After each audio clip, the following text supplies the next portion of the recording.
Bismillahirrahmanirrahim. Assalamualaikum warahmatullahi wabarakatuh. Apa khabar anak-anak murid Ustaz sekalian? Ustaz harap semuanya berada dalam keadaan sihat walafiat hendaknya. Baik, pada hari ini kita akan teruskan lagi pembelajaran kita mata pelajaran Pendidikan Islam tahun 2 bidang akidah. Tajuk yang akan kita belajar pada petang ini iaitu Malaikat yang Setia. Sebelum itu, murid-murid sekalian, boleh sediakan buku teks Pendidikan Islam tahun 2. Murid-murid boleh buka buku teks muka surat 67, 68 dan 69 untuk mempelajari tajuk Malaikat yang Setia. Pada akhir pembelajaran pada petang ini, murid-murid akan dapat pertama, menyatakan pengertian malaikat dengan betul. Yang kedua, membaca dalil naqli kewajipan beriman kepada malaikat. Dan yang ketiga, menyatakan malaikat yang wajib diketahui. Murid-murid boleh buka muka surat 67.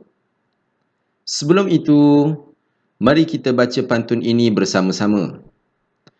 Tugas diberi sebagai ketua, sampaikan wahyu kepada Nabi. Boleh berubah pelbagai rupa. Cuba teka siapakah ini? Agak-agaklah.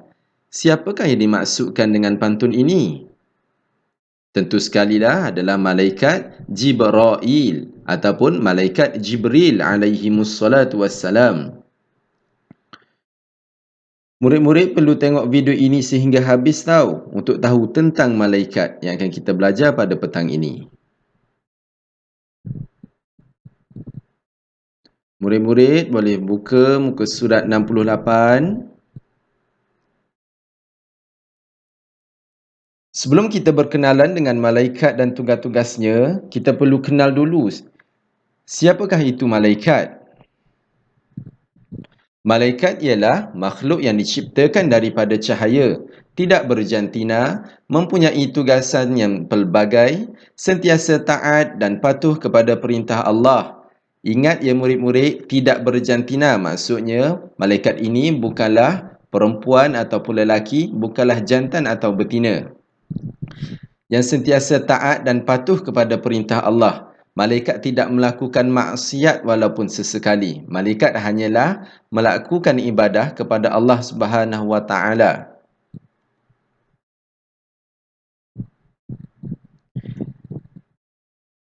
Kita lihat dalil yang berkaitan dengan malaikat.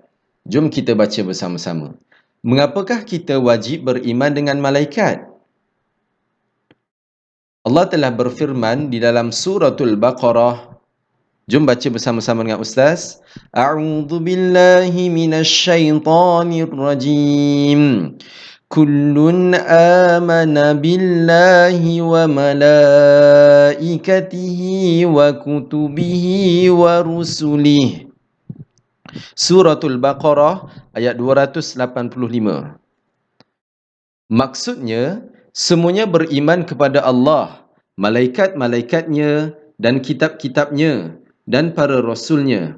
Ustaz nak highlightkan di sini kalimah wa malaikatihi yang bermaksud dengan malaikat-malaikatnya, menunjukkan bahawasanya kita perlu beriman kepada para malaikat walaupun kita tak pernah lihat pun malaikat itu.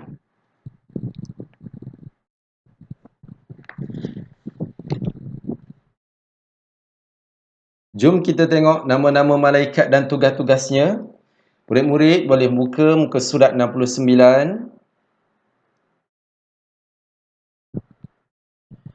Nama-nama malaikat yang wajib diketahui.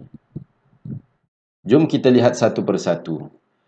Malaikat yang pertama, wahyu yang pertama diturunkan kepada Nabi Muhammad adalah surah Al-Alaq. Malaikat Jibril lah yang menyampaikan wahyu kepada Nabi Muhammad sehingga lengkapnya sebuah Al-Quran. Malaikat yang pertama iaitu Malaikat Jibril. tugasnya menyampaikan wahyu. Kita lihat pula malaikat yang kedua. Murid-murid suka tak main hujan?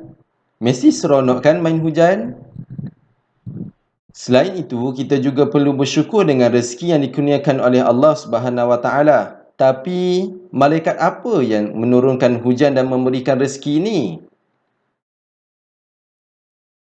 Malaikat Mikail. Tugasnya menurunkan hujan dan rezeki. Kita lihat pula malaikat yang ketiga.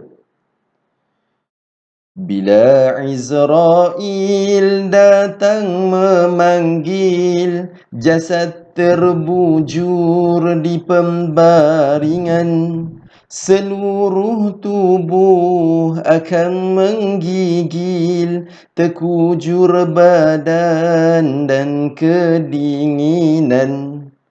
Sebelum manusia itu meninggal dunia, Allah telah mengutuskan malaikat Izrail lah untuk mencabut nyawa. Malaikat Izrail, tugasnya mencabut nyawa.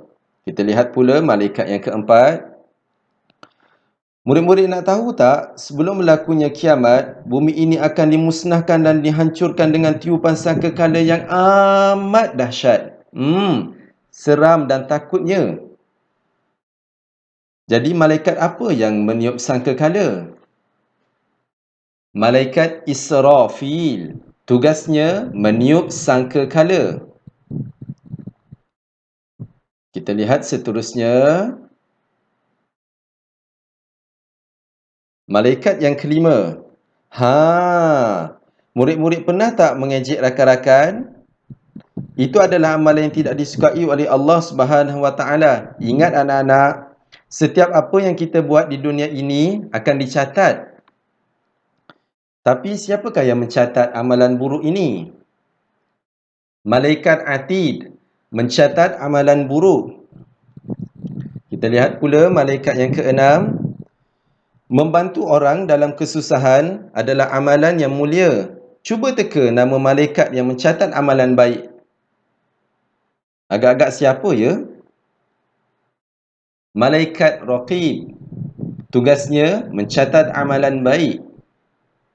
Malaikat yang ketujuh, Ustaz nak tanyalah, siapa di sini yang ingin masuk syurga?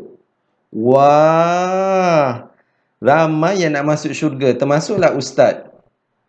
Tapi kita tahu ke siapa yang menjaga syurga?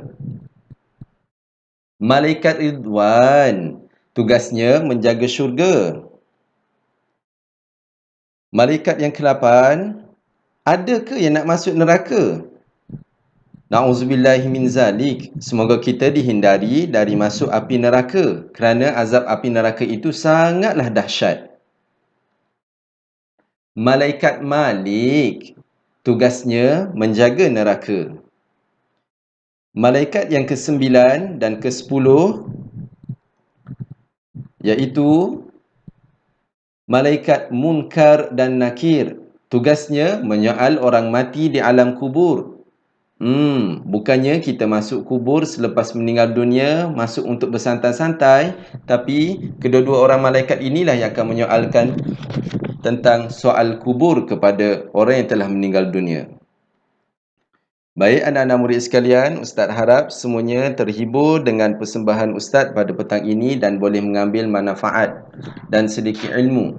Semoga kita berjumpa lagi. Wabillahi taufiq wal hidayah. Wassalamualaikum warahmatullahi wabarakatuh. Bye-bye.